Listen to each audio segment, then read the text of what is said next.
Lumabas kung sino matapang dyan! Hinahamon ko kayo! Ano? Ha? Walang matapang dito? Anton, halika nang umuwi. Magpahinga ka na lang sa bahay, nakakaya sa mga tao. Bitiwan mo nga ako! Isa ka pa ha? Ikaw ang umuwi sa bahay. Huwag mo kong pinapakialaman. Anton naman. Hoy! Saan mo punta? Dayo ka lang dito Anton, huwag mo naman sindakin ng buntis. Pasensya ka na, miss ha. Tumaan ka na. Sino may sabi sa'yo na pwede ka nang dumaan? May problema ba kung dadaan ako? Aba, mukhang hindi ka natatakot sa akin Pambihira ka, Anton. Kita mo ang buntis eh. Sige na, miss. Umalis ka na. Habang kaya ko pang pigilan ng asawa ko. Hoy! Hindi pa tayo tapos! Nakikiusap naman ako sa'yo, Anton. Umuwi na tayo. Kahit kailan, intrimitida ka rin babae ka Hindi mo na lang ako hayaan sa gusto kong gawin. Nakakaperwisyo na kasi sa mga taong ginagawa mo eh. Lumingon pa ako sa mag-asawa na patuloy sa pagtatalo. Ilang sandali pa dumating na rin ang mga barangay tanod. At sa kanila binitbit ang lalaking nag-aamok. Pilit itong kumakawala sa hawak ng dalawang lalaki. At umiiyak din ang asawa nito. Naiiling na lang akong naglakad na pauwi sa bago naming bahay ni Claudio. Pagdating sa amin, bumababa na sa may bubungan ng asawa ko. Marami kasi siyang kailangang ayusin sa lumang bahay. Naminana niya sa matandang binata na tiyuhin niya na namatay nung nakaraang taon. Maaga na kitang pinuntahan para dalahan ng pagkain. Oh, pawis na pawis ka. Halika, pupunasan kita. Salamat. Maaga pa lang kasi matindi ng sikat ng araw. Tapos mo na bang ayusin ang bubong? Oo, natapalan ko na yung butas. Kaya hindi na tayo mag-aalala kapag dumating ang tag-ulan. Ang mabuti pa, kumain ka na muna. Sabayin mo na ako sa pagkain. Marami naman tong dala mo Sige, kukuha lang ako ng tubig na maiinom natin. Sinarili ko na lang ang nangyari kanina. Ayoko lang kasing palakihin pa ang issue. Kararating lang namin nung isang araw.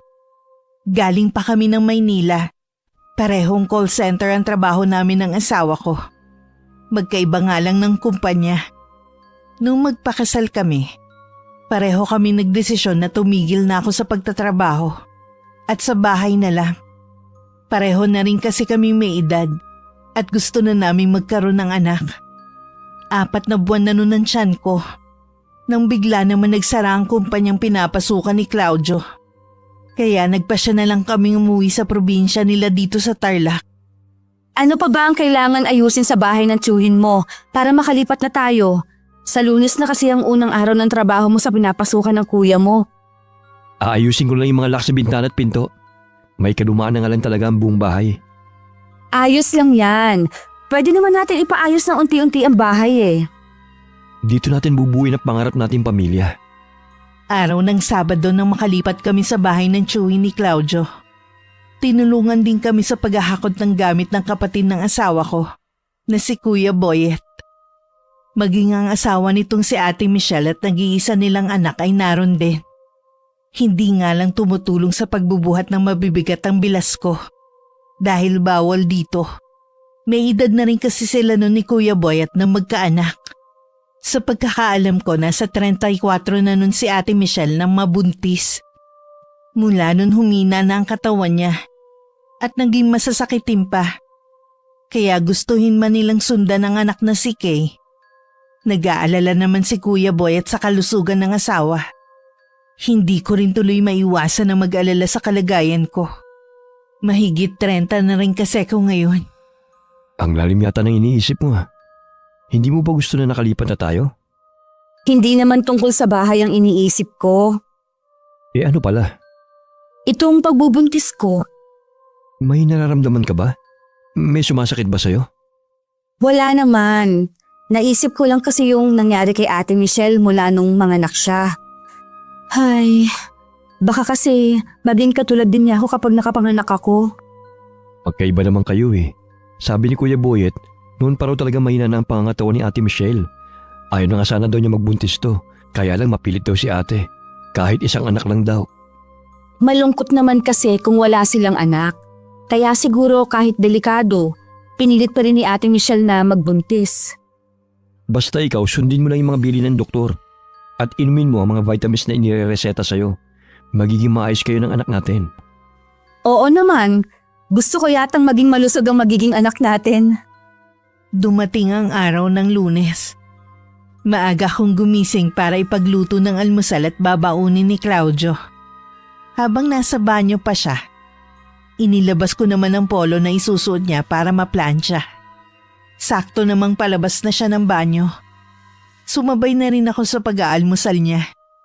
Pasado 6:00 pa lang noon nung umalis si Claudio papunta sa trabaho. Dahil maaga pa naman, nahiga muna ako sa mahabang sofa para umidlip sandali.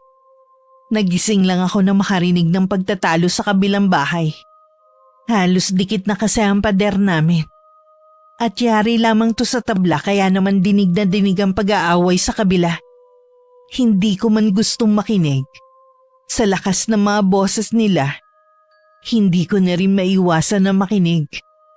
Kaya ako minamalas sa sugal dahil sa'yo eh. Malas ka sa buhay ko! Maawa ka naman sa akin. Tama na. Anong tama na? Pagkatapos kong matalo sa sugal ng dahil sa'yo, magmamakaawa ka sa akin ngayon? Itong sa'yo! Ano? Siguro naman magtatanda ka na. Sa susunod na puntahan mo ulit ako sa sugalan, hindi lang yan ang aabutin mo. Nag-aalala lang naman ako sa'yo dahil 2 araw ka nang hindi umuwi. Kahit 1 linggo pa akong hindi umuwi, wala kang pakialam. Buwisit ka talaga sa buhay ko eh. Nagsisisi ako kung bakit ba kita pinakasamahan. Mukhang binubugbog ng lalaki ang asawa nito.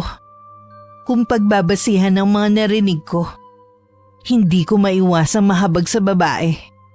Kahit hindi ko pa siya nakikita. Hanggang ng mga sandaling yun, umiiyak pa rin siya. Umalis na rin yata ang asawa. Hindi ko na kasi naririnig ang boses nito. Nung umuwi ng hapon si Claudio, gusto ko sanang ikwento rito ang narinig ko sa kapitbahay namin.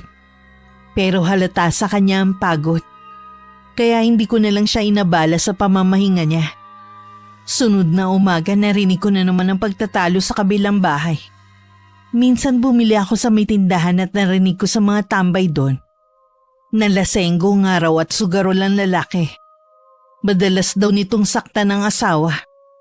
Dahil maaliwalas naman ang panahon, naisipan kong tumambay sa labas ng bahay namin.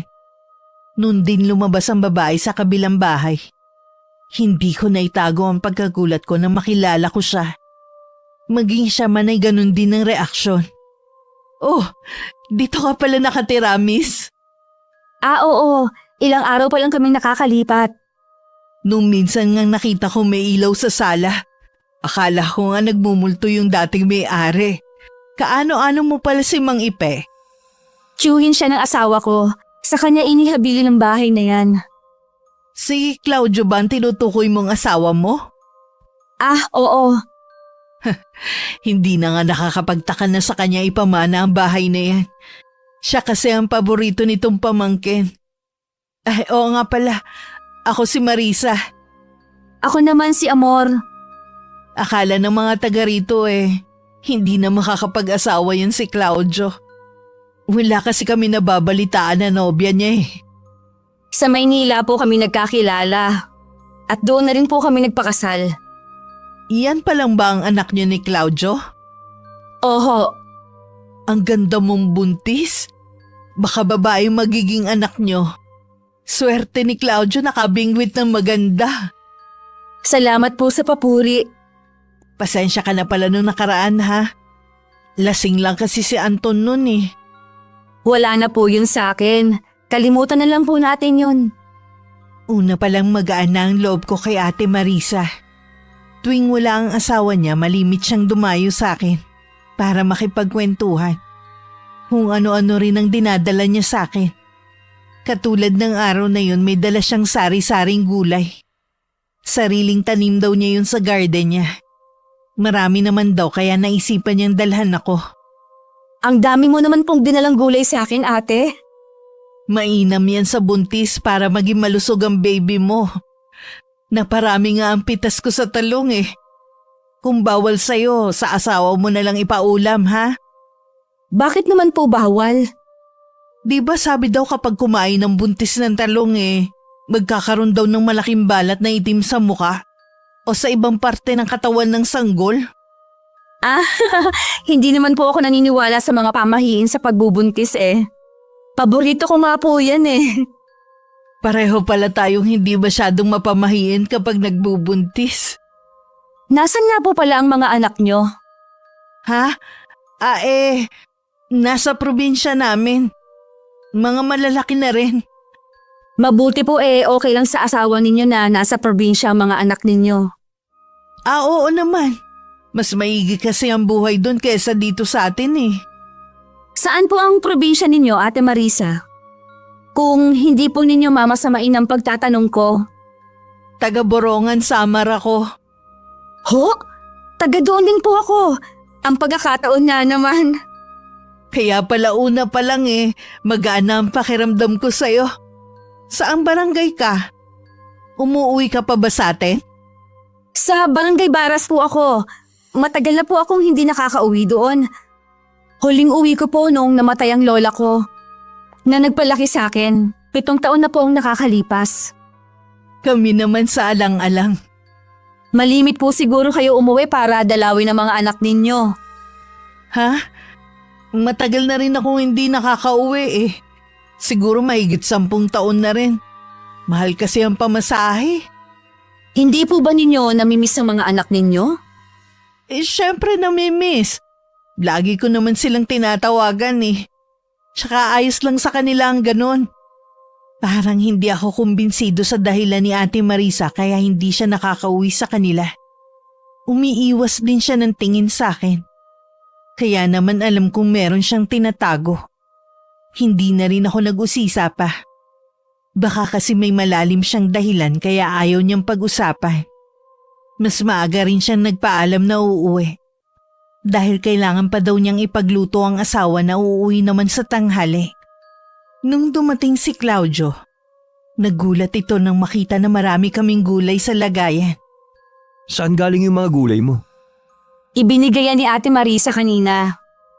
Yung kapitbahay natin? Oo, kilala mo ba siya? Oo naman, napakabait nun Kabaliktaran nga lang nung asawa. Lagi ngang nandito Nakikipagkwentuhan lang naman. Mabuti nga para hindi ako mainip. Okay naman sana si Ate Marisa. Wala namang problema sa akin na makipaglapit ka sa kanya. Kaya lang, iniisip ko yung asawa Iba kasi ang ugali nun. Meron na akong hindi sinasabi sa'yo Madalas kong marinig na binubugbog si Ate Marisa ng asawa niya. Hindi na talaga magbabagong taong yun. Lahat na yata ng bisyo nasa kanya at sama ng ugali. Naaawa nga ako kay Ate Marisa Hindi ko naman mabuksan ang topic na yon kapag nandito siya. Baka kasi isipin niya nangingialam ako. Huwag ka na nang mangialam sa kanila. Away mag-asawa yun Baka mamaya madamay ka pa. Hindi normal na away mag-asawa yon. Halos patayin na niya si Ate Marisa sa bugbog Si Ate Marisa naman kasi ang problema Nag-usap na mga yan sa barangay. Pero hindi pa rin niya hiniwalay ng asawa niya. Hihintayin pa yata niya magpantay ang mga panya Huwag naman sana. Magkababayan pa naman kami ni Ate Marisa. Taga-Samar din pala siya? Oo, kaya siguro magaan ang loob namin sa isa't isa. Ang pagkakataon nga naman. Dito ka pa talaga nakatagpo ng kababayan mo at kapitbahay pa natin mismo. Habang naghahapunan kami mag-asawa, narinig namin ang galit na boses ng asawa ni Ate Marisa. Ilang sandali lang naririnig na namin ang pagpalahaw nito. Batid namin na sinasaktan na naman siya ng asawa. Nawalan tuloy ako ng ganang kumain. Ganun din si Claudio. Ang tanging na sambit lamang ng asawa ko ay masasanay din kami sa ingay sa kabilang bahay. Kinabukasan walang pasok si Claudio. Niyaya ko siyang pumunta sa bahay ng kapatid nito. Bagong panganak kasi ang alaga nilang aso. Nangako si Ate Michelle na bibigyan ako kapag kumakain na ang mga tuta. Maghapon din kaming nandun. Kung hindi nga lang ako nahihiya, yayayain ko nang umuwi nung tanghali si Claudio. Gusto ko kasing alamin ang kalagayan ni Ate Marisa. Nang makauwi kami, dala na namin ang tutang hiningi ko. Dahil kulay puti yun, pinangalanan ko na lang ng Whitey yun. Habang nasa silid nga, pinapakiramdaman ko si Ate Marisa sa kabilang bahay. Wala din kasing ilaw, kaya nag-iisip ako kung may tao ba. Iniisip mo na naman ba ang kapitbahay natin? Nag-aalala ako para kay Ate Marisa. Baka kung ano na ang nangyari sa kanya. Sinabi ko naman sa'yo, huwag ka na mangialam sa problema nila. Wala man lang bang nagmamalasakit na taga rito kay Ate Marisa? Nagsawa na siguro sila sa kapapayo sa kanya at pagtulong. Siya nga yung may problema eh. Ayaw niyang hiwalayan ng asawa niya. Uy, sige na. Mabuti pa matulog na tayo. Huwag ka magpuwet kakaisip sa kapitbahay natin. Baka kayo naman ang anak natin na mapasama. Tahimik na lang akong sumunod kay Claudio. Humiga na ako sa tabi niya. Malalim na ang paghinga niya. Samantalang ako nananatili pa ring gising. Kinabukasan, maaga na naman ako naghanda ng almusal ni Claudio. Hinatid ko pa siya hanggang tarangkahan namin. Nang hindi ko na natatanaw ang motor niya, tsaka naman ako nagtungo sa kabilang bahay. Matagal din akong kumatok bago may nagbukas ng pinto. Napasinghap ako nang makita ko ang kalagayan ni Ate Marisa. Puno ng pasa ang mukha at braso nito. Halos nakapikit na ang isang mata nito. Putok din ang labi na may natuyo pang dugo. Tinigilan ko lang ang sarili ko na mapaiyak sa matinding awa rito. Anong ginagawa mo dito? Kukumustahin lang sana kita, te. Nakita mo na ako. Hindi ko na siguro kailangan sagutin ang pangangamusta mo. Makakaalis ka na. Teka lang, Ate Marisa. Huwag mo naman akong pagsarhan ng pinto. Gusto ko lang makatulong. Baka kailangan mo nang makakausap. Sige, tuloy ka. Hindi ka nga lang pwedeng magtagal at baka biglang dumating si Anton. May gusto ka bang inumin? Wala, te. Ayos lang ako. Katatapos ko lang din naman mag-almusal. Tara sa garden sa likod. Doon ako lagi nagpapalipas ng oras eh. Nagpatiuna na si Ate Marisa. Sa pinto sa may kusina kami dumaan. Malawak pa lang taniman nito ng mga gulay. May ilan pa ako nakitang puno ng saging. Pagtingin ko sa kanya, nakatitig siya sa akin. Siguro sobrang bigat na talaga ng dinadala niya. Kaya napahagulgol na lang bigla. Lumapit naman ako at niyakap ko siya habang hinahagod ang likod niya. Hinayaan ko lang siya hanggang siya na mismo ang kumalas. Nabasa ako tuloy ang damit mo. Ayos lang yan, te. Huwag mong pigilan ng pag-iyak. Lalo lang bibigat ang dalahin mo sa dibdib. Salamat ha. Sa totoo lang eh. Para na akong mababaliw dahil wala akong mapagsabihan ng mga problema ko. Alam ko na wala ako sa sitwasyon para sabihin ito. Bakit hindi mo pa kasi hiwalayan ang asawa mo? Hanggang kailan ka magtitiis? Hindi ko kayang iwan siya, amor.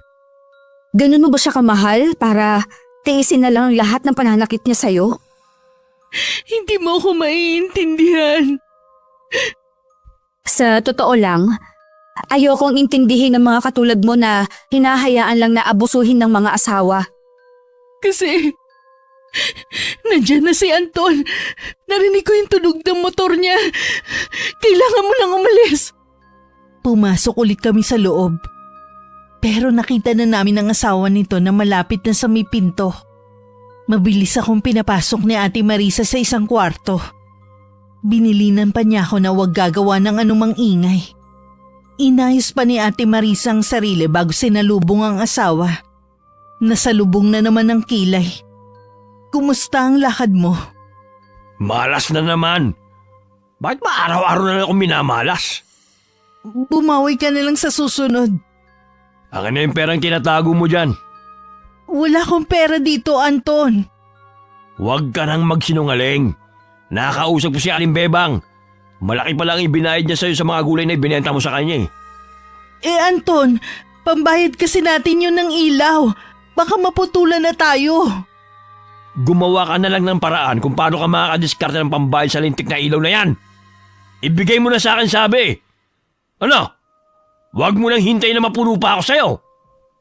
Pero Anton, nang magmatigas pa rin si Ate Marisa, nakatikim siya ng sampal mula sa asawa. Sa pilitan na rin kinuha sa kanya ang pera. Kahit anong pagmamakaawa niya na wag kunin. Itinulak lang siya nito na dahilan para matumba siya.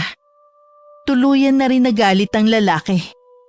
Makailang ulit pa nitong sinipa si Ate Marisa. Sa susunod, kapag sinabi kong ibigay mo ang perang hinihingi ko, ibigay mo kaagad. Para hindi ka nasasaktan ng ganyan. Kapag hindi na naman kasi ako nakabayad ng kuryente, magagalit ka pa rin naman sa akin. Sasaktan mo din ako. Kaya nga gumawa ka ng paraan kung saan ka kukuha ng pambayad ng kuryente natin. Siguraduhin mo lang, hindi tayo mapuputulan. Dahil kung hindi, lagot ka sa akin. Wala na ka kasi magpautang sa akin. Hindi ko naman kasi nababayaran eh. Hindi ko na problema yon. Tabi dyan! Anton! Anton! Ibalik mo na yung pera! Hindi ako makapaniwalang sa maliit na bagay. Nagagawa ng lalaki na saktan ng ganun si Ate Marisa. Nang matiyak na wala ng asawa niya, tsaka lang ako lumabas ng kwarto. Gusto ko pa sanang gamutin ang sugat ni Ate Marisa. Pero pinauwi na niya ako. Baka daw kasi malaman ng asawa nito na nagpunta ako sa bahay nila. O di kaya may magsumbong na kapitbahay. Dama ko sa panginginig ng kanyang kamay ang matinding takot sa asawa. Mula ko nagawa kundi iwan siya. Maghapon tuloy akong wala sa mood. Wala na akong ginawa kundi tumanaw sa may labas ng bintana. Nang dumating si Claudio, sinabi ko sa kanya na nagpunta ako sa kabilang bahay. Ano, galing ka dun? Nasisiraan ka na ba, Amor?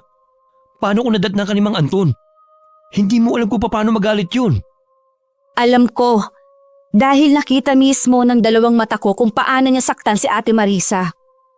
Sana naman isipin mo magiging anak natin. Baka mamaya mapano ka dahil sa katigasan ng ulo mo. Gusto ko lang kasing kamustahin si Ate Marisa. Hindi ko naman alam na uuwi agad si Mang Anton. Nakikiusap ako sa'yo. Huwag ka nang babalik dun. Ay, oo, huwag kang mag-alala.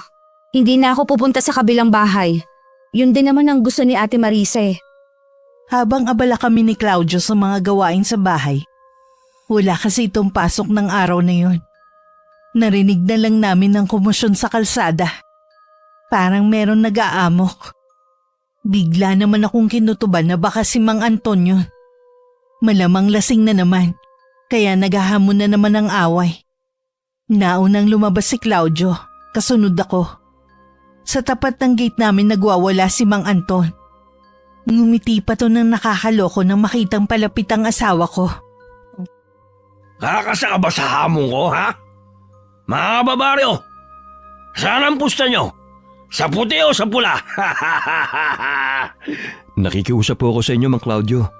Umuwi na po kayo sa inyo. Nakakabulahaw na po kasi kayo eh. Sino ka ba para pagsabihan ako, ha? Akala mo kung sino ka rito, ah? Wala kang karapatan na utusan akong umuwi. Kahit sino dito, walang karapatan para utusan ako. Anton, hindi mo ba siya nakikilala? Siya si Claudio. Ah, ikaw pala si Claudio. Pasensya ka na, ha? Di kita nakakilala eh. Ang laki na kasi nang ipinagbago ng itsura mo eh. Pasensya na kayo, Claudio, ha? Lasing lang ang asawa ko. Ayos lang po, Ate Marisa. Iuwi niyo na lang po ang asawa niyo. Halika nang umuwi. Itulog mo na lang ang kalasingan mo. Teka lang. Nag-uusap pa kami ni Claudio eh. Tsaka ka na makipag-usap kapag hindi ka nalasing. Hinila na ni Ate Marisa ang asawa niya pero itinulak lang siya nito. Nang matumba siya, minura-mura pa siya ng lalaki habang dinuduro-duro. Wala namang magawa ang mga taong nakikiusyoso.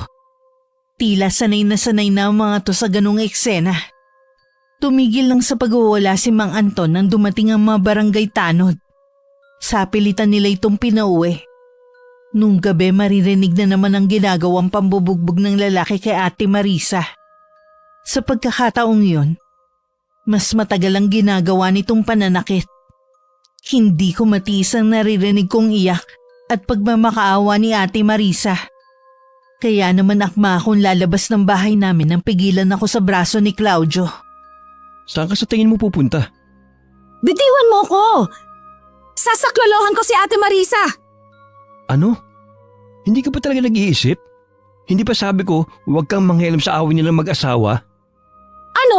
Hahayaan na lang natin na patayin ng lalaking yung sa bugbog si Ate Marisa? Wala na tayong pakialam pa. Wala ka rin palang puso para tumulong. Anong wala? Ilang beses na namin siyang tinulungan ng tiyuhin ko, kahit si Kuya Boyet. Si Ate Marisa lang talaga nagtitiis pakisamahan niyang asawa niya. Tutulungan natin siya. Sige na. Hindi ka ba naaawa sa iyak niya? Baka mapatay siya ni Mang Anton. Hindi, amor. Huwag na tayo makialam sa problema nila. Kapag nalaman kong pinunta mo si Ate Marisa, mapipilitan akong iuwi ka kina Kuya Boyet. Isipin mo naman yung dinadala mo. Hindi ka ba nag-aalala na baka maapektuhan ng anak natin? Kaya lang... Magpahinga na lang tayo. Huwag mo nang intindihin ang mga nadidinig mo. Hindi ganun kadali na baliwalain ang ingay sa kabilang bahay.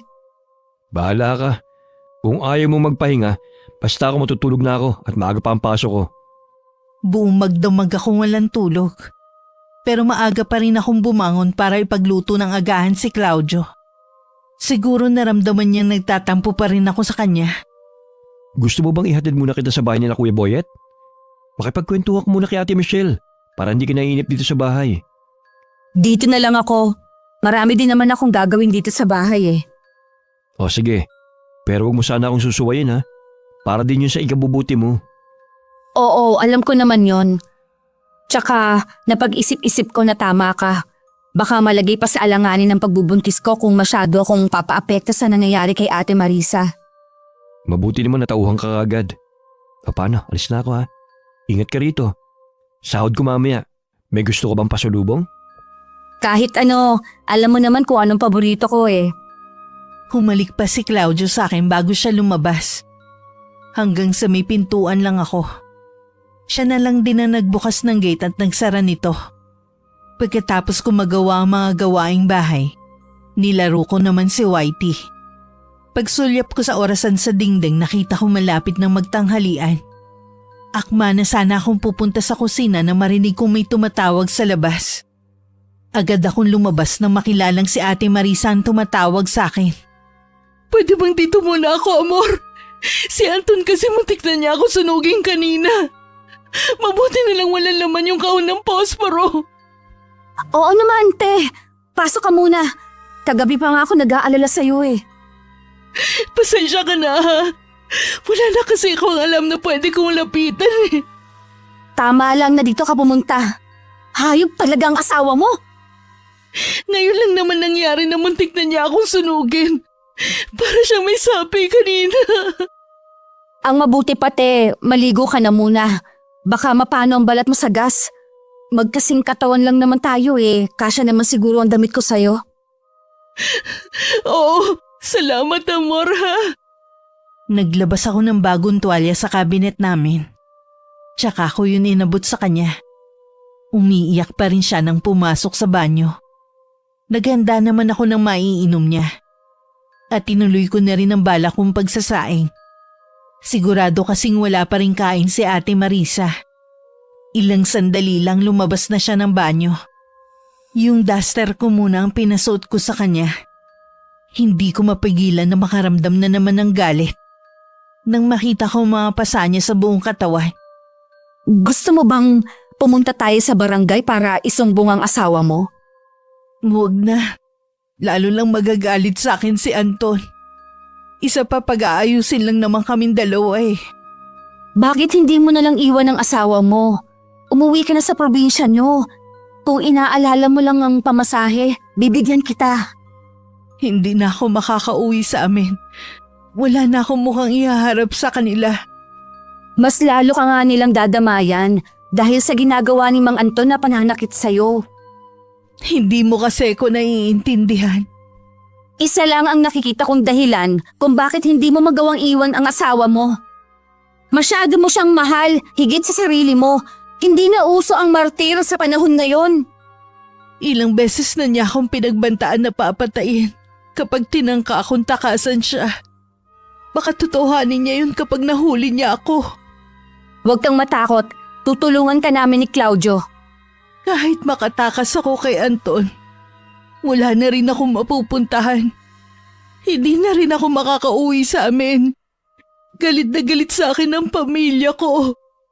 Kahit ano pa ang nagawa mong kasalanan noon, tiyak na napatawad ka na nila. Walang kapatawaran ang ginawa ko sa kanila, Amor. Dahil walang matinong babae na iiwan ang sariling pamilya niya para sumama sa ibang lalaki. Tama bang naiisip ko? Hindi si Mang Anton ang tunay mong asawa? Oo, sumama ako kay Anton. Iniwan ko mga anak ko. Kaya kung ano man ang nangyayari sa akin, ito na ang karma ko dahil sa ginawa kong kasalanan. Nasubukan mo na ba silang tawagan? Natatakot ako na marinig ang panunumbat nila sa akin. Ang totoo niyan, miss na miss ko na sila. Matagal ko nang pinagsisihan ang ginawa ko sa kanilang pag-iwan, Amor. Kailangang maging matapang ka. Hindi mo malalaman kung napatawad ka na nila kung hindi mo susubukan na tawagan sila. Natutuwag ako, Amor. Hindi pa rin ako makapaniwala sa natuklasan kong lihim ni Ate Marisa. Ngayon mas naiintindihan ko na kung bakit mas gusto niyang magtiis sa piling ni Mang Anton. Naghain ako ng pagkain namin. Nalaman kong kagabi pa pala hindi kumakain si Ate Marisa. Kaya naman gutom na gutom siya. Nakaramdam na naman ako ng habag sa kanya. Ang hirap kasing makikita mo ang kapwa babae na nasa ganong sitwasyon. Sige Amor. Kailangan ko na umuwi sa amin. Baka malaman ni Anton na nandito ako. Huwag ka nang bumalik sa hayop na lalaking yon. Baka tuluyan ka na niya.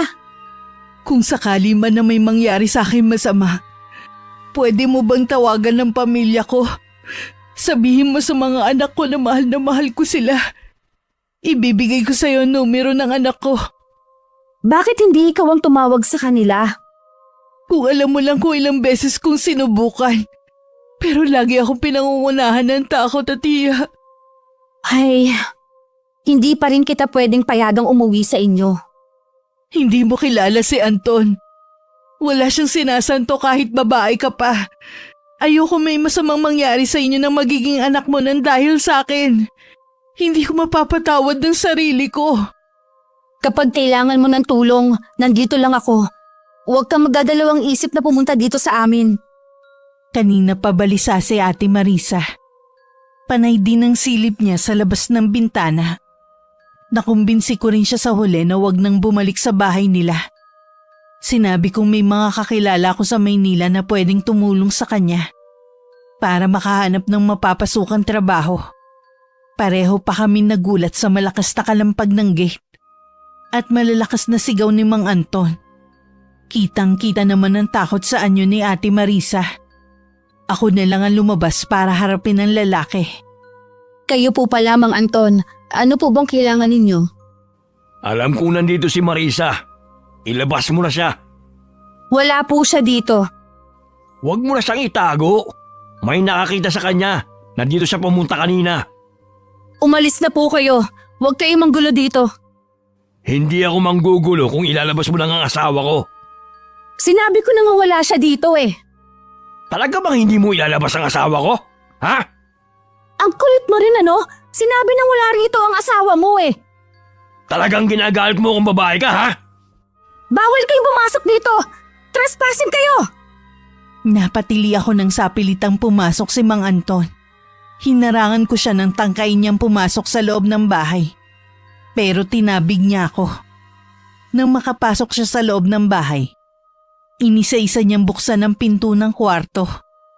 Tinatahulan naman siya ni Whitey at tangkang kakagatin. Sinipa pa niya ito na lalong nagpagalit sa akin. Lintik kang aso ka! Huwag mong sasaktan ang alaga ko, kundi magsisisi ka. Huwag mo akong tinatakot, babae. Kita mo nga muntik na akong kagatin sa paa. Bagay lang sa'yo.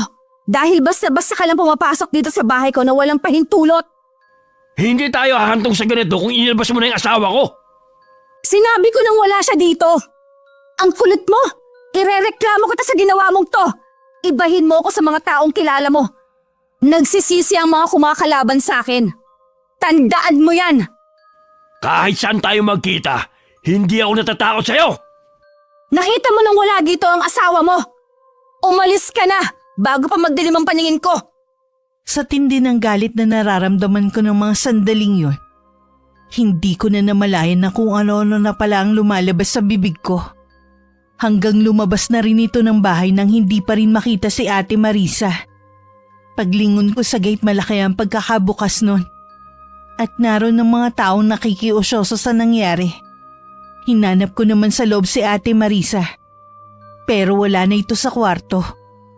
Nang tingnan ko ang likod ng bahay, napansin ko ang hagdan na nakasandal sa pader. Papuntang kabilang bakod. Natitiyak kung dun siya dumaan. Pagdating ni Claudio, nagtaka ko kung bakit nalaman agad nito ang nangyari. Paano mo nalaman ang nangyari dito? Sinabi ng isang kapitbahay natin. Malayo pa lamang ako hinarang na ako para ibalita ang nangyaring gulo rito. Sinaktan ka ba ng gagong yun? Hindi naman. Nagkasagutan lang kami. Itinulak niya pala ako. Hinarangan ko kasi siya para hindi siya makapasok dito sa bahay Ang kapal naman ng mukha niya para pumasok dito sa bahay natin. Claudio, saan ka pupunta? Hindi ko palalampasin ang ginawa niyang to. Huwag mo na siyang sugurin. Inireklamo ko na siya sa barangay. Hintayin na lang natin na ipatawag tayo. Hindi na mabilang ang reklamo sa kanya. Isinusuka na nga siya Tingnan muna natin. Tsaka tayo gumawa ng ibang hakbang kapag hindi pinansin ang reklamo natin. Kahit sa gusto mo, doon ka muna sa bahay ni na Kuya Boyet. Hindi rin ako mapapalagay sa trabaho sa pag-aalala sa iyo Kahit labag sa loob ko, pumayag na rin ako sa desisyon ni Claudio. Na doon muna sa bahay ng kapatid niya. Kinabukasan halatang inaabangan ni Claudio ang kapitbahay namin. Pero hanggang makaalis kami, ni Anino na mag-asawa hindi namin nakita. Makalipas lang ang 3 araw, pinatawag na kami sa barangay. Hindi kami sinipot ni Mang Anton. Ganon din sa ikalawang paghaharap. Pinayuhan naman kami ng kapitan na kami na lang daw ang magpasensya. Tutal kami naman daw ang masigit na nakakaunawa. Hindi naman daw susugod sa bahay namin si Mang Anton kung hindi daw ako nangialam sa away mag-asawa. Tila nagpanting ang tenga ko sa narinig na para bang ako pang sinisisi niya. Kapitan ka bang talaga, ha? Alam mo ba ang posisyon na pinasok mo? Para kasing hindi Amor, tama na. Kapitan natin siya. Hindi! Huwag mo akong pigilan. Sasabihin ko kung anong gusto kong sabihin. Palibhasa kasi kumpara niya si Mang Anton kaya kinakampihan niya. Kaya rin lumalaki ang ulo ng taong yon. Kasi malakas ang kapit dito sa barangay. Mabuti pa, umuwi na tayo. Kung hindi mo kayang gampanan ang tungkulin mo, sana naman, alam mo kung paano mamagitan. Hindi yung iba mumukha mo kaagad kung kanino ka kumakampi. Hindi siguro inaasahan ni Kapitan ang mga sasabihin ko. Hanggang kasi makaalis kami. Hindi niya nagawang makapagsalita. Hanggang makauwi, nagingit-ngit pa rin ang kalooban ko. Sana naman hindi mo pinagsalitaan ng ganun si Kapitan. Baka mamaya ikaw pa mapasama Wala akong pakialam. Hindi mo ba napansin sa tono ng pananalita niya? Mas kinakampihan niya ang kumpare niya kahit ako ang naagrabyado. Pinatutunayan lang niya na kapag dayo, kahit nasa tama, hindi pakikinggan sa barangay na to. Anong silbi ng barangay na yan? Ano, pang display lang? Huwag ka na magalit. Baka mamaya ay mapasama pa yun sa anak natin Tingnan mo, namumutla ka na. Teka lang, pahingi ng tubig. Medyo nahihilo ako Yan ang nga ba sinasabi ko Maupo ka muna rito. Kukuha lang ako ng tubig. Ayos lang naman ako. Medyo nahilo lang ako. Napakainit naman kasi ng panahon. Tapos pinapainit pa ang ulo ko. Oh, ito ng tubig mo. Parang gusto ko na tuloy magsisi na dito pa tayo tumira eh. Hindi mo kailangang magsisi. Tahimik naman tayong namumuhay dito.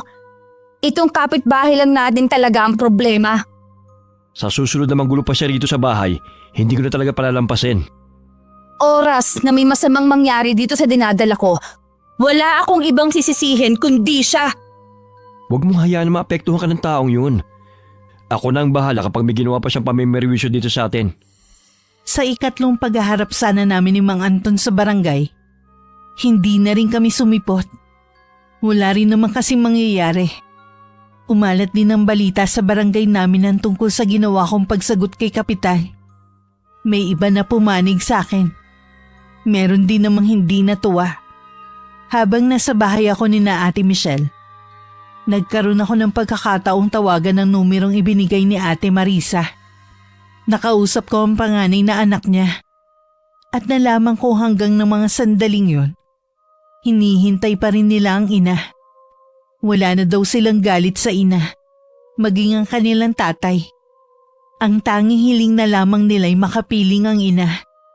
Sinabi kong matagal nang gusto umuwi sa kanila ni Ate Marisa. Natatakot lamang ito na baka hindi siya tanggapin. Hinihingi pa nila ang address ng ina. Pero sabi ko kakausapin ko muna si Ate Marisa. Claudio, pwede bang dito na lang ako sa bahay? Bakit? Nagkaroon ba kayo ng problema ni Ate Michelle? Wala naman. Napakabait ng hipag mo para magkaroon kami ng problema sa isa't isa. Namimiss ko lang dito sa bahay. Pasensya ka na, pero hindi kita mapapayagan. Hintayin mo lang ang day off ko para may kasama ka rito. Pero habang nasa trabaho ko, dun ka muna sa bahay ni na Ate Michelle. Sa tingin ko naman, hindi na mangangahas na manggulo pa dito ang kapitbahay natin, ni hindi nga magawang dumungaw man lang sa may pinto nila eh. Kahit na, gusto ko maging panatag ako kapag nasa trabaho. Inaalala ko rin kasi tong bahay natin. Tingnan mo, hindi ko na nalilinisan. Alam mo naman na hindi ako sanay na magulo at madumi ang isang bahay. At isa pa, nahihirapan na rin ako sa pagpaparoot pa rito. Pasensya na pero hindi kita maaaring pabayaan mag-isa rito. Iniisip ko nga kung doon muna tayo kina Kuya Boyet hanggang makapanganak ka eh. Anong silbi na plano natin na bumuo ng sariling pamilya kung hindi naman tayo nakabukod? Pansamantala lang naman eh. Kapag hindi pa rin tumigil ang kapitbahay natin, mapipilitan akong humanap ng ibang matitirhan malayo rito. Nagulat ako sa sinabing yun ni Claudio. Tumutol din ako sa gusto niyang mangyari. Nagtalo pa kami nun pero siya pa rin ang nasunod. Nadun muna ako sa bahay ng bilas ko habang nasa trabaho siya. Tuluyan na kaming hindi nagkita ni Ate Marisa. Isang umaga na walang pasok si Claudio. Bigla na lang sumulpot si Mang Anton sa labas ng gate namin na tila maamong tupa. Anong ginagawa niyo rito? Ganun ba talaga kakapal ang apog niyo para magpakita sa amin? Pagkatapos ng ginawa niyo? Ay, kaya nga ako nandito para humingi ng dispensa sa inyong mag-asawa eh. Matagal ko nang gustong pumunta rito. Ay kaya lang nauunahan ako ng hiya eh. Amor, pasensya ka na ha. Mainit lang talaga ang ulo ko nun eh. Huwag na po ninyong uulitin na basta nalang pumasok sa bahay namin at manggulo. Oras na ginawa niyo yun ulit, hindi ko na yung palalampasin pa. Sa akin kayo mananagot. Oo Claudio, hindi na talaga mauulit. Pangako yan. Mang Anton, pwede bang malaman ang kalagayan ni Ate Marisa? Ha? Ay, nasa bahay. Abala sa kanya mga pananim. Sana naman po, huwag niyo na siyang sasaktan. Maawa na kayo sa kanya. Ay, hindi na naman kami nag-aaway. Mahal ko naman ang asawa ko eh. Pasensya na talaga sa abala namin sa inyo. Ewan ko ba? Parang hindi ko maramdaman ng sinseridad sa paghingi ng paumanhin ni Mang Anton. May kakaiba sa kilos niya at kislap ng mga mata. Mas lalo tuloy akong hindi mapalagay. Samantala na makabalik si Mang Anton sa bahay nila, galit na sinipa pa nito ang upuan na dahilan para matumbay yun. Takot namang napasiksik si Ate Marisa sa isang tabi. Akala mo kung sino? Napakayayabang! May araw din sa akin ang dalawang yon. Eh sino bang tinutukoy mo? Eh sino pa ba? Yung kapitbahay natin mag-asawa. Galing ka sa kanila ngayon? Oh! Ayun kasi yung utos sa akin ni kumpare. Humingi daw ako ng dispensa sa mag-asawa. Bakit naman sinabi sa'yo yun ni Kapitan? Nasira raw ang reputasyon niya nung sagot-sagutin siya ng babaeng buntis na yun. Marami nakasimpate sa kanya. Tama naman kasi ang sinabi ni Amor sa Kapitan natin. Nakakabilib ang ginawa niya nang sabihin niya yun sa harapan ng Kapitan. Ano? Ika nga? Ha? Ganun ba? Ha? Ha? Bumibilib ka sa babaeng buntis na yun? Aray ko, Anton! Ang buhok ko! Ikaw ha? May atraso ka pa sa akin. Dinadagdagan mo na naman? Maawa ka sa akin, Anton! May bali pa nga ako eh. Huwag mo naman ako saktan ngayon. Hindi ako papayag na hindi maaganda sa lintik na buntis na yun. Tignan ko lang kung mangialam pa siya sa susunod. Anong gagawin mo kay Amor? Maawa ka naman sa buntis, Anton. Ako na lang ang pagbuntunan mo ng galit. Huwag kang makialam sa akin. Dahil pareho kayo malilintikan ng babaeng buntis na yun. Nung araw na hinatid ako ni Claudio sa bahay ng kapatid niya, hindi na muna namin nun sinama si Whitey. Nag-iwan na lang ako ng pagkain at tubig niya sa kulungan. Nahihirapan na kasi ako nun sumakay sa motor at hawak pa siya. May kabigatan na rin kasi ito. Nung hapong umuwi kami, dumaan pa kami sa nag-iihaw para bumili ng ulam nito. Pag-uwi sa bahay, una kong napansin na bukas ang kulungan nito. Agad kong hinanap si Whitey. Ganun na lang ang sinda ko na makita itong nakahiga sa tapat ng pinto namin. Habang bumubula ang bibig.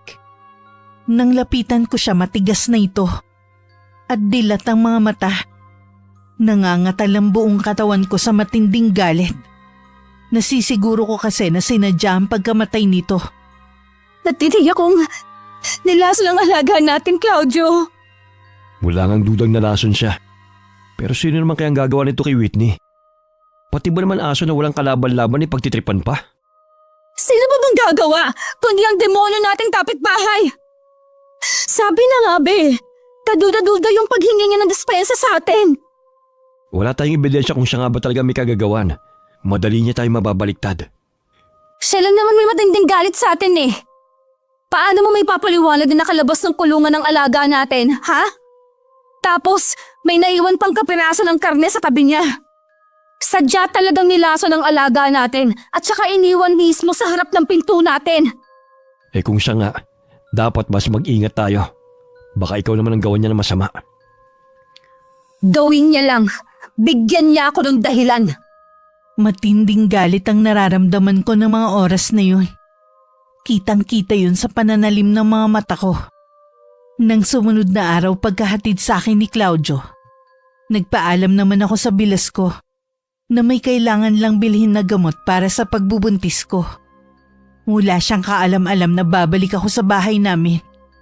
Sakto naman na nagbubukas ako ng gate nang biglang lumabas sa kabila si Mang Anton. Bahagya pa siyang nagulat, pero napalis din naman at napalitan ng nakakalokong ngiti.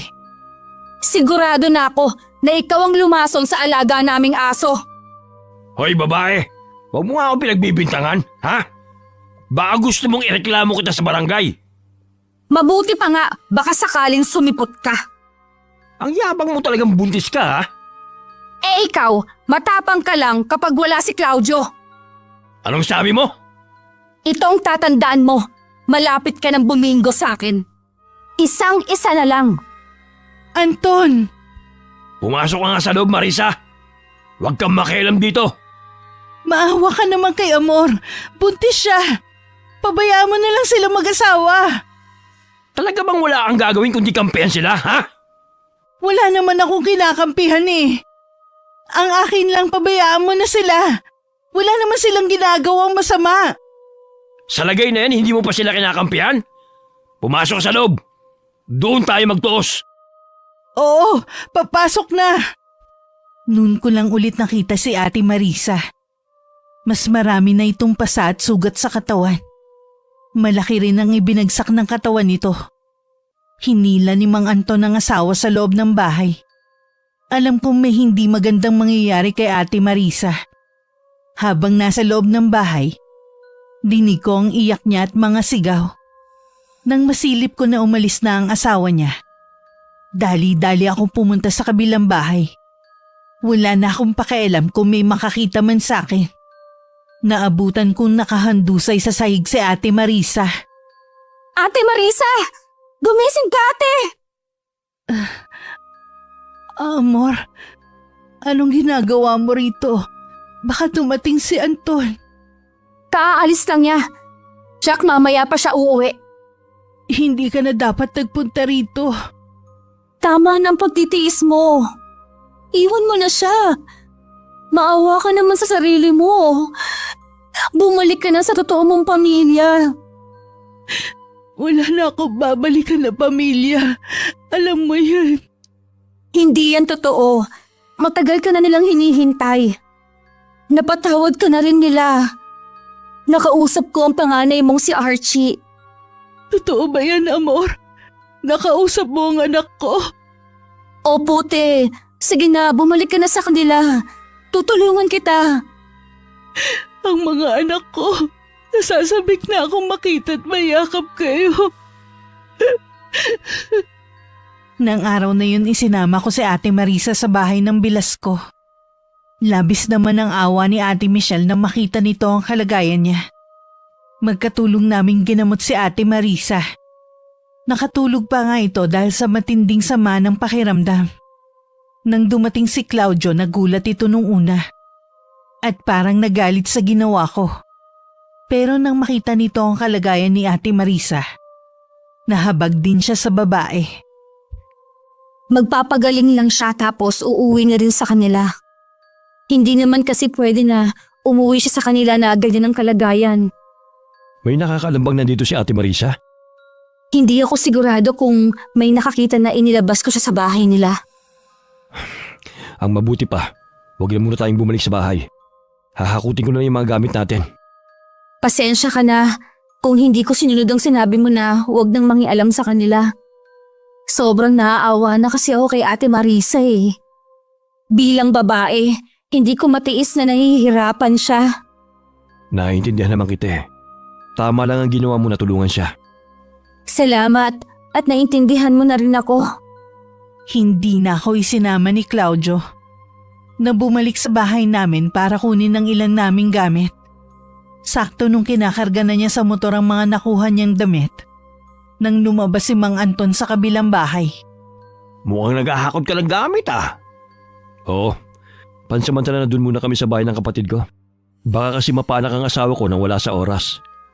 Dahil sa pagkamatay ng alaga nyo, masyado naman maramdamin ng asawa mo. Para aso lang eh. May puso kasi ang asawa ko. Tsaka mabuti na rin na ilayo ko siya. Baka kasi hindi ako makapagtimpi. Makagawa ko ng isang bagay na pagsisisihan ko sa uli. Sige. Naalala ko, may gagawin pa pala ako.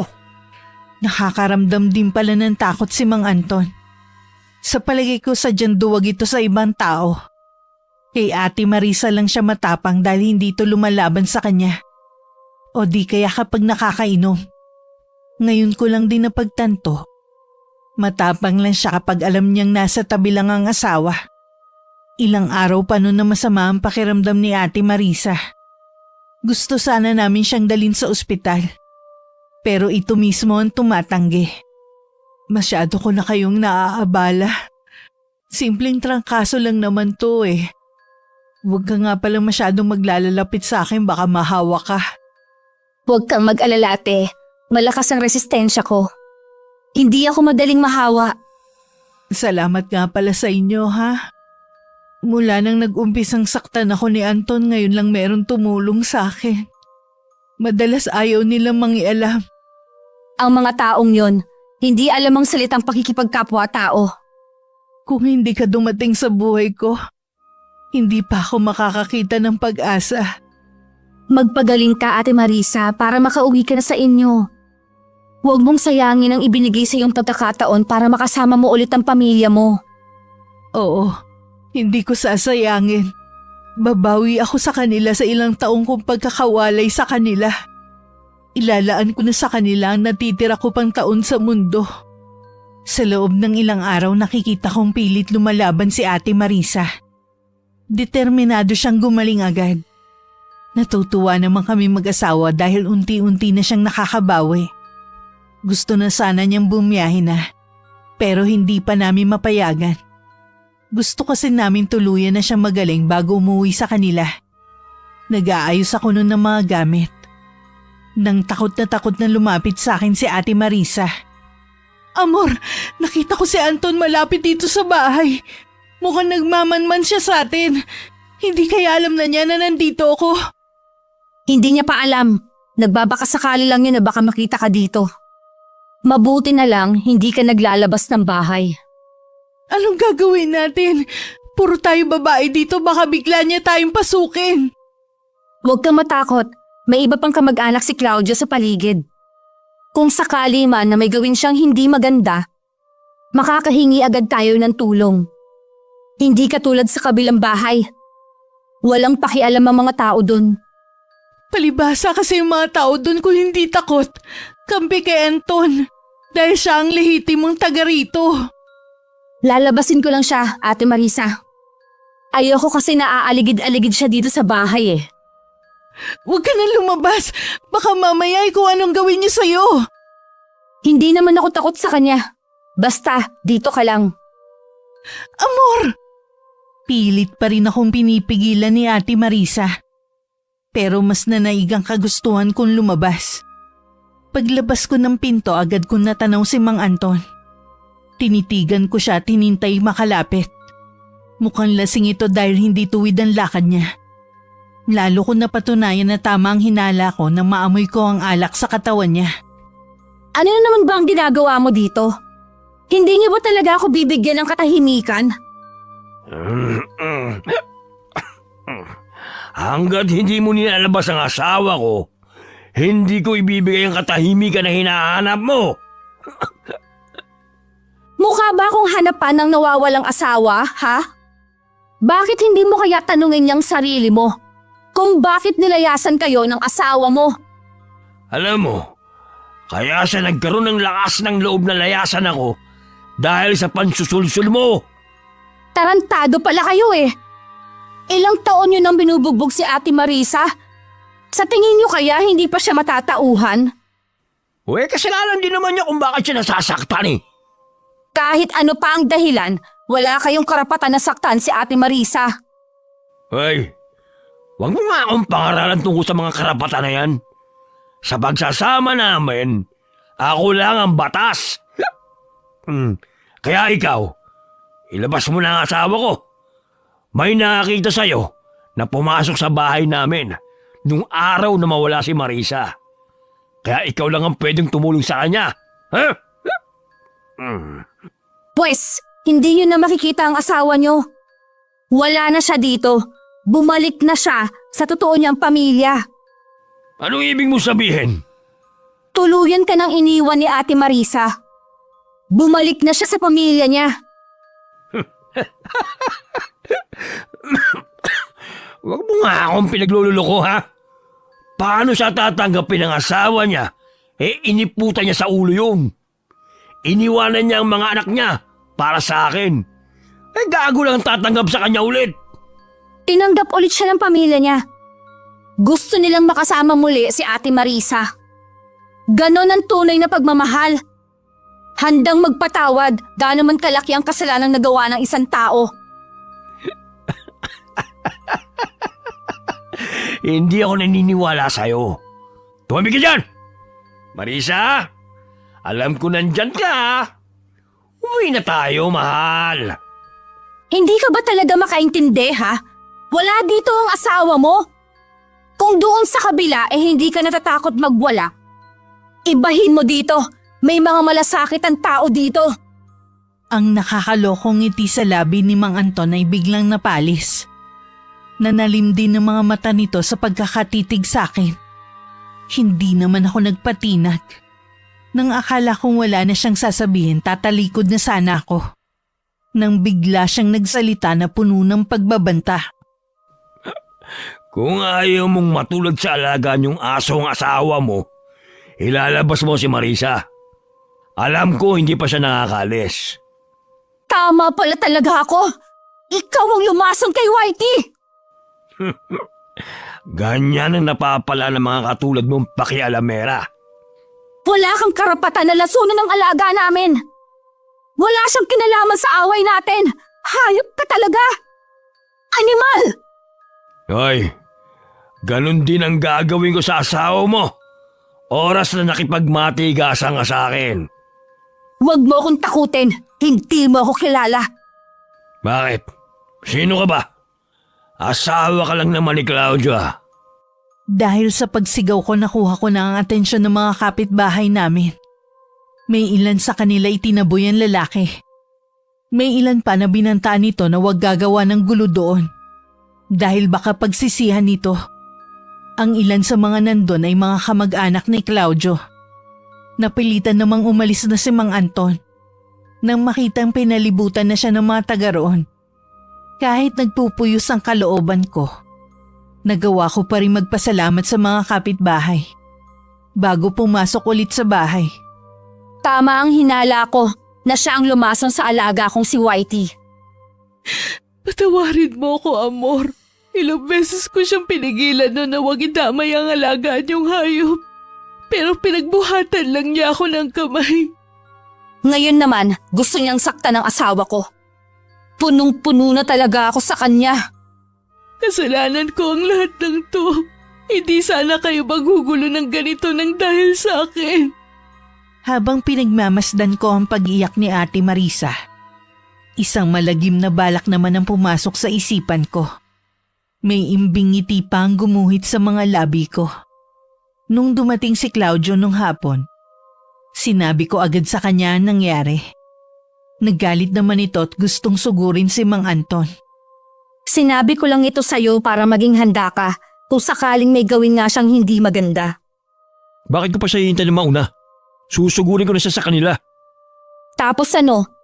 Ikaw ang mapapasama? Alam mo namang malakas siya sa barangay eh. Hindi ako makakapayag na basta na lang siya magbabanta sa atin. Palagay ko, hanggang pagbabanta lang ang kaya niyang gawin. Malakas lang ang loob niya kapag nasa tabi niya si Ate Marisa. Kaya pilit niya itong pinababalik. Ilang araw na ang nakalipas. Wala pa rin ginagawang hakbang si Mang Anton. Tila tama nga ang sa pantaha ko. Hindi pa rin mawala sa isip ko ang mga ginawa niya. May palagay akong tuluyan lang matatahimik si Ate Marisa kapag nawala na si Mang Anton. Maging ang maliit naming barangay. Sa binabala ko sa kanya makakaganti na rin ako. Nagpaalam ako sa bilas at kay Ate Marisa na pupunta lang sa health center. Hindi nila alam bumalik ako sa bahay namin. May mga gamit pa kasi ako natira doon. Kabilang ang gamit sa barang. Pagpasok ko sa loob agad kong kinuha ang lumang libro na kinasusulatan ng lahat ng uri ng kulam at barang. Sa isang pahina ang mga nakalarawan doon ay mga iba't ibang insekto. Tila nagkaroon yun ng mga buhay. Agad ko silang inilagay sa isang garapon. Nagsagawa ako ng isang orasyon para sa matinding barang na gagawin ko. Gamit ang mga insekto. Muli ko ring inalala ang mga ginawa ni Mang Anton. Habang nagsasalimbayan yun sa isipan ko, pinupuno naman ito ng galit ang puso ko.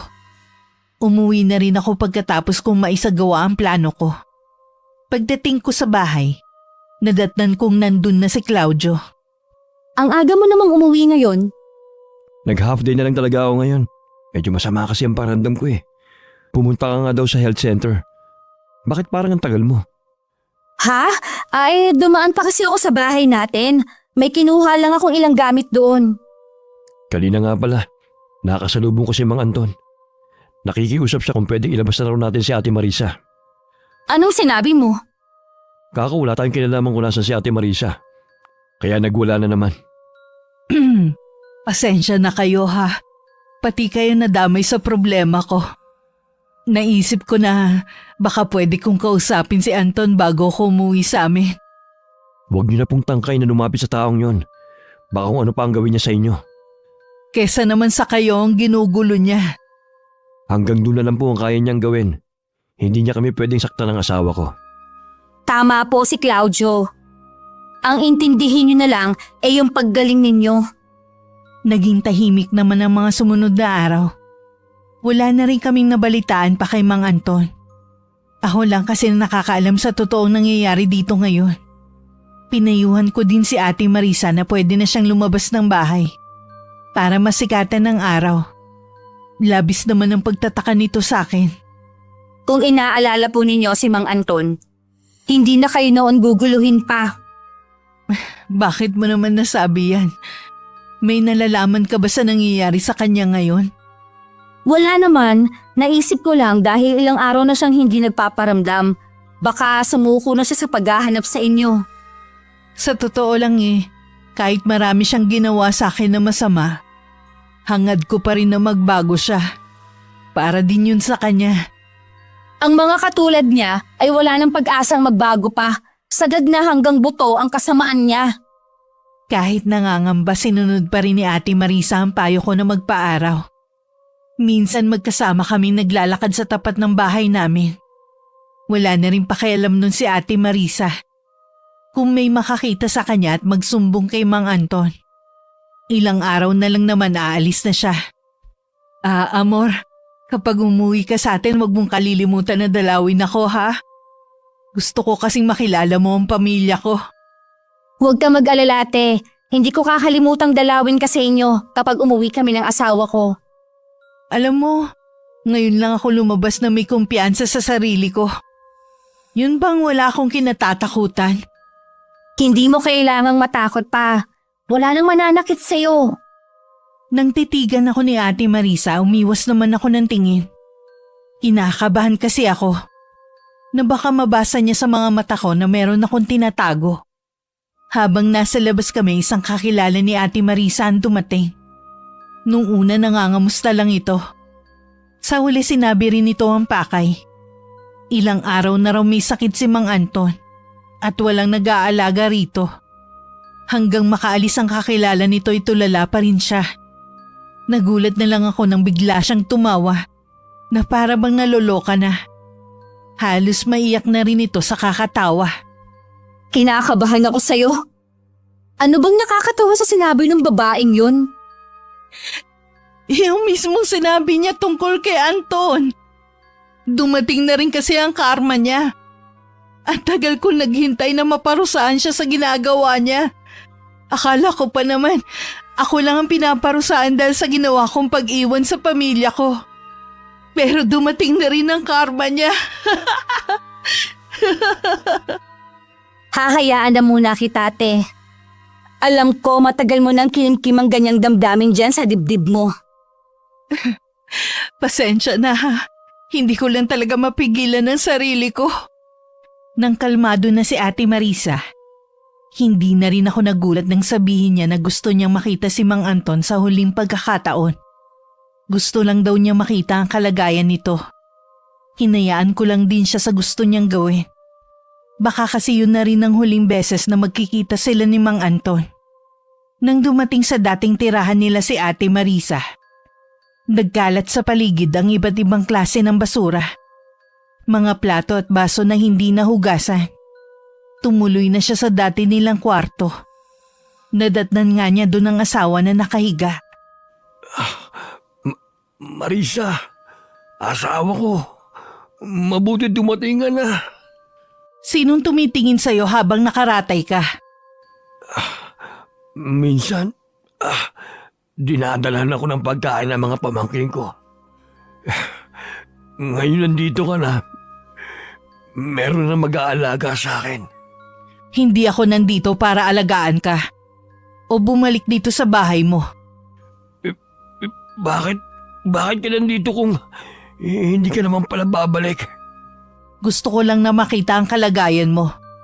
At magpaalam na rin. Hindi mo magagawa na iwan ako. Nakikita mo naman tong kalagayan ko. Lalayasan mo pa ako.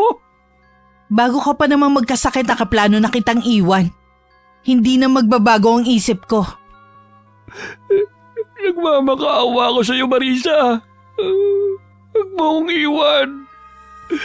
Pangako, Magbabago na ako. Hindi na kita sasaktan. Huli na ang lahat. Sana maging aral na sa'yo ang nangyari. Hindi sa lahat ng oras lagi kang malakas. Sana yung lakas mo inilaan mo na lang sa pagtatrabaho. Hindi sa pananakit sa akin. Baka nasa tabi mo ko ngayon. Akala ko ba mahal mo ko? Akala ko nung sumama ko sa'yo ibibigay mo ang pangarap kong buhay. Tinalikuran ko ang asawa ko at mga anak para sa'yo. Yun pala kalbaryo lang ay ibibigay mo sa akin. Bigyan mo pa ako ng isa pang pagkakataon. Pangako ko sa'yo, tutuparin ko ng lahat ng mga sinabi ko noon. Paano mo matutupad yun? Ni hindi ka nga makabangon dyan sa hinihigaan mo. Ilang taon ako nagtiis at gabi-gabing pinagdasal na sana magbago ka. Hanggang sa sumuko na lang ako. At tanggapin na lang na karma na ang nangyayari sa akin. Nakikiusap ako sa'yo, Marisa. Saktan mo na rin ako kung gusto mo. Tatanggapin ko. Huwag mo lang akong iwan. Kukunin ko lang ang mga gamit ko. Hindi na ako magtatagal. Huwag, Marisa. Mahal kita. Huwag mo akong iwan. Marisa! Habang inilalagay ni Ate Marisa ang mga damit sa bag, panay naman ng iyak at pagmamakaawa sa kanya ni Mang Anton. Nakakaramdam naman siya ng awa. Pero mas pinanaig niya ang kagustuhan na makalaya rito. Bago lumabas ng bahay, sinulyapan pa ni Ate Marisa ang lalaki. Puro sugat at nana ang buong binti nito. Tila ba kinakain ng laman nito at kita na ang mga buto. Tila ang makisig nitong pangangatawan ay biglang naglaho. Humpak na rin ang pisngi nito at nanlalalim ang mga mata. Marisa! Huwag mo akong iwan! Parang awa mo na!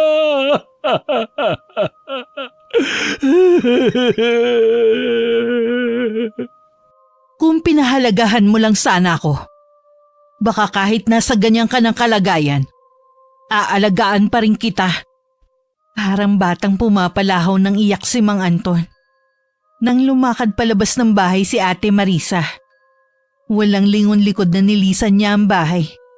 Na ilang taon din saksi sa lahat ng paghihirap niya.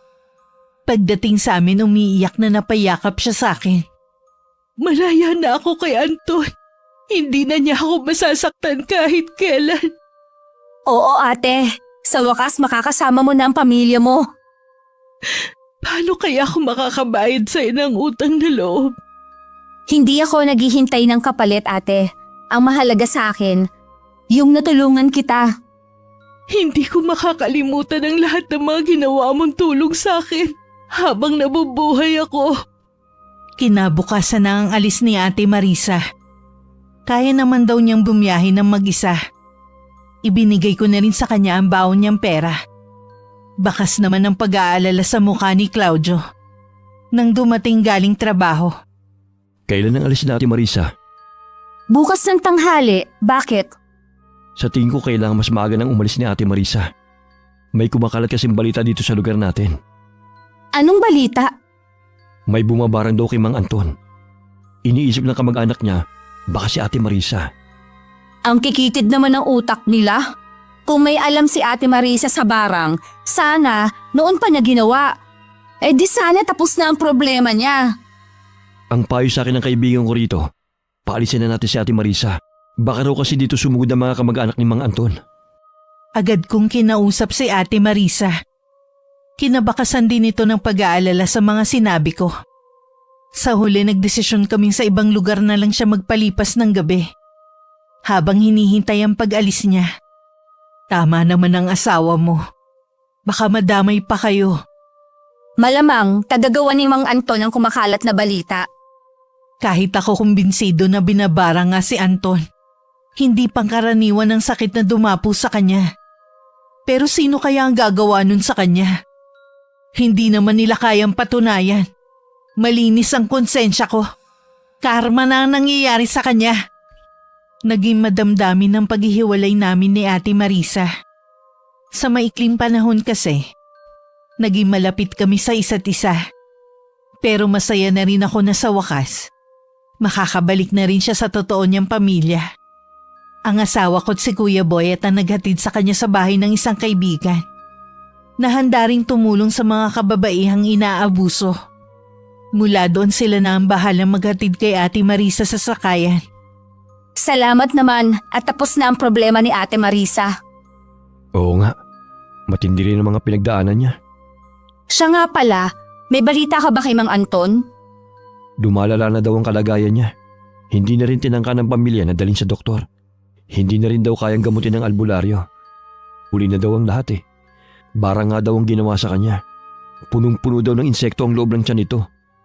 At kung saan-saang butas daw lumalabas. Tama lang ang nangyari sa kanya. Kabayaran sa mga ginawa niya kay Ate Marisa, sa atin at kay Whitey. Nabalitaan na lang namin na buhay pa si Mang Anton ay inuuod na ang buong katawan nito. Nagmamakaawa na raw to sa pamilya na tapusin na ang paghihirap niya. Huling nabalitaan namin, ibinaon na raw ng buhay ng pamilya niya ang katawan nito sa lupa. Hindi namin matiyak kung may katotohanan nga ba ang balitang yun. Pero ilang linggo rin naging usap-usapan yun. Hanggang sa kusa na siyang namatay. Dumating na rin ang kabuanan ko. Naroon ang takot ko na baka balikan ako ng karma. Dahil sa ginawa ko kay Mang Anton. Pero sa awa ng Panginoon, ligtas ko na ipanganak ang anak namin ni Claudio. Hindi naman ako likas na masama. Nadala lamang ako ng matinding galit. Wala rin akong pinagsabihan ng kaalaman ko sa barang. Naminana ko pa sa aking lola. 1 taon na ang anak namin. Nang umuwi kami sa probinsya ko, muli kami nagkita ni Ate Marisa. Kitang-kita sa kanya ang kaligayahan at pagiging kontento sa buhay na siyang nararamdaman ko sa piling ng asawa at anak ko. Wakas. Lumabas kung sino matapang dyan! Hinahamon ko kayo! Ano?